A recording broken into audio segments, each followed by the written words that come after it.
Hello, hello, hello, hello. Yes, this is Ari Askari Live, and I'm doing this from Douala in Cameroon. Yes, I'm recording this and then I'm going to upload it.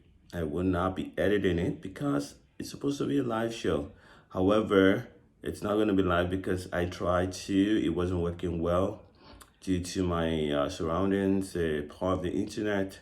But you know what? It's a great thing to be here, and I have a great question that I want to answer. Somebody asked me this question, and she said, "You know what? My spouse has started a divorce proceeding. He's asked for divorce, and I want to know, can my marriage still be restored?"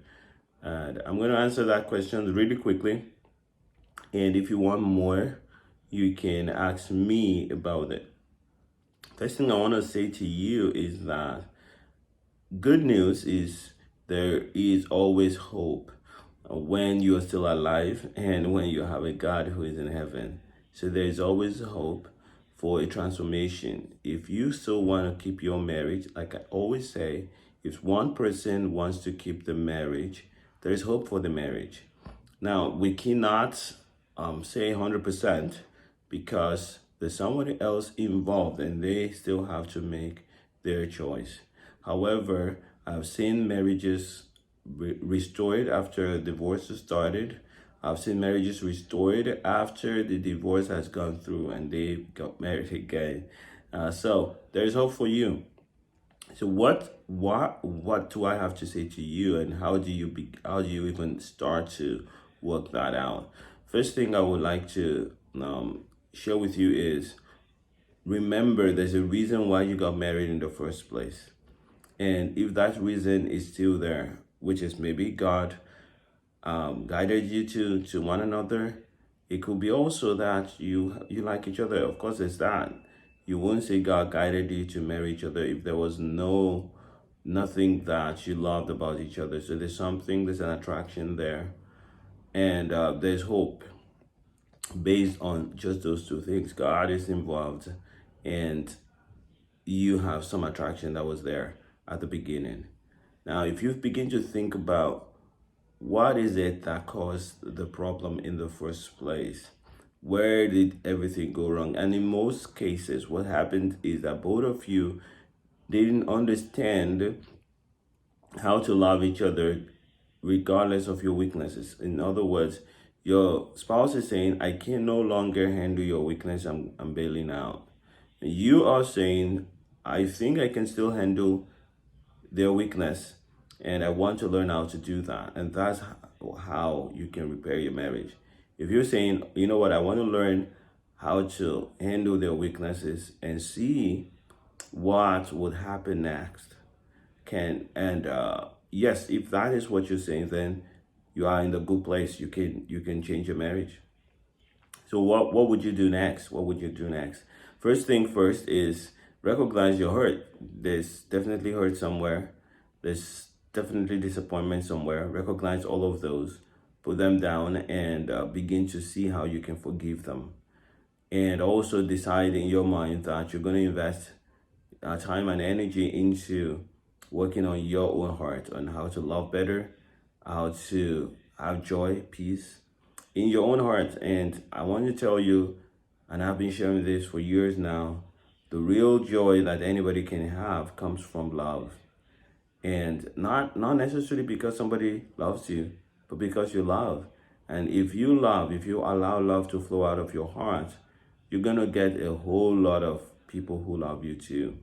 Now, and once you are in that space and you're in the place of joy and you're living your life fully, you're having fun as a person, you're gonna become more attracted to your spouse, and you can then work out some of the things that caused the problem in the first place. Many times, the spouses themselves have challenges. There's pain, deep-seated pain that you don't even know about. They brought it from their home, and they brought it into the marriage, and it's hurting you, and you're not able to handle it.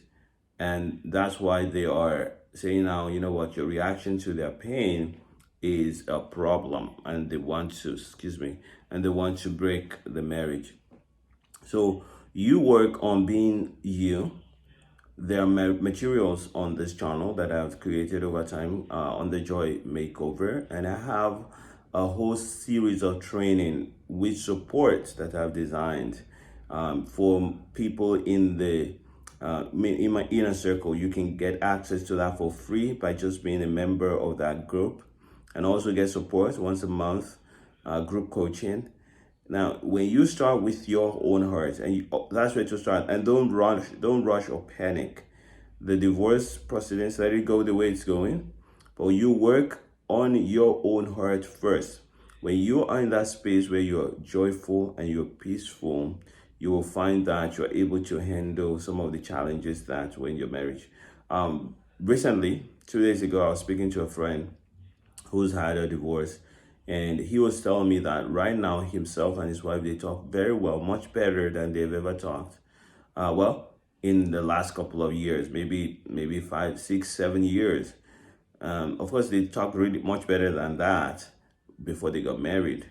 But he says that because there's no expectation, no demands on each other, and they're not talking about things that will cause problems. They're really talking well. This is exactly the feeling that you will have when you focus now on yourself, restoring your heart to the right place, and beginning to engage in things that bring you fulfillment and joy. Then you have so much more bandwidth to begin to discuss some things with your spouse, and they'll begin to notice that you're less demanding and less controlling. I like to say, and I want to say again today in this video, that people are attracted to happy people. You want to be around someone who's not draining you to be happy.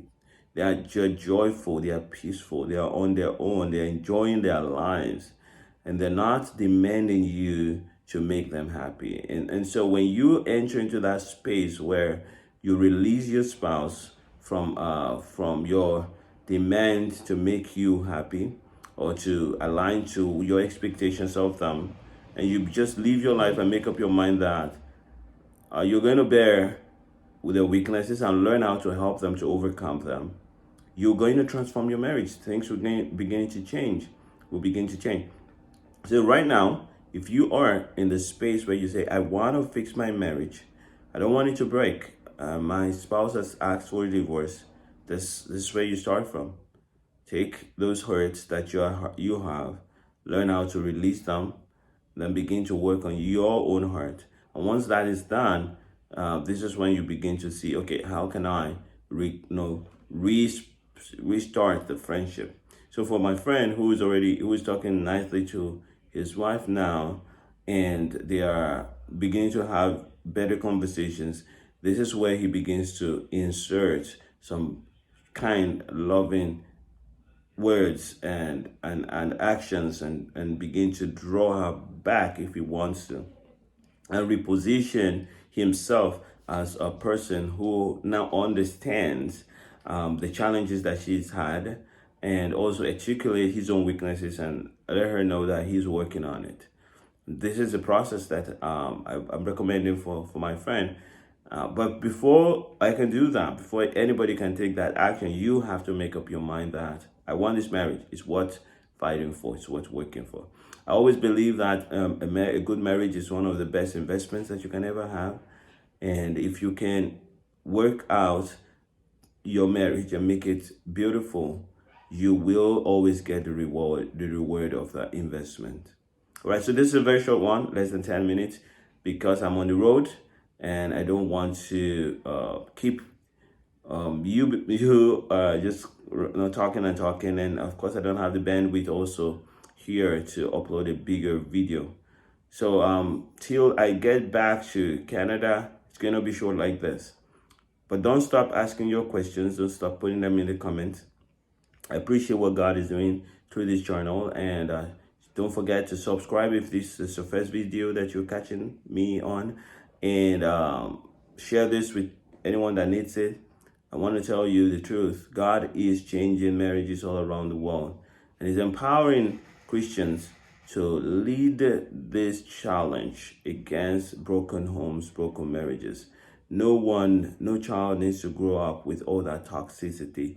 we can, as believers, change all of that. We are the light. We bring light where there's darkness, and we bring hope where there's not, when there's no hope.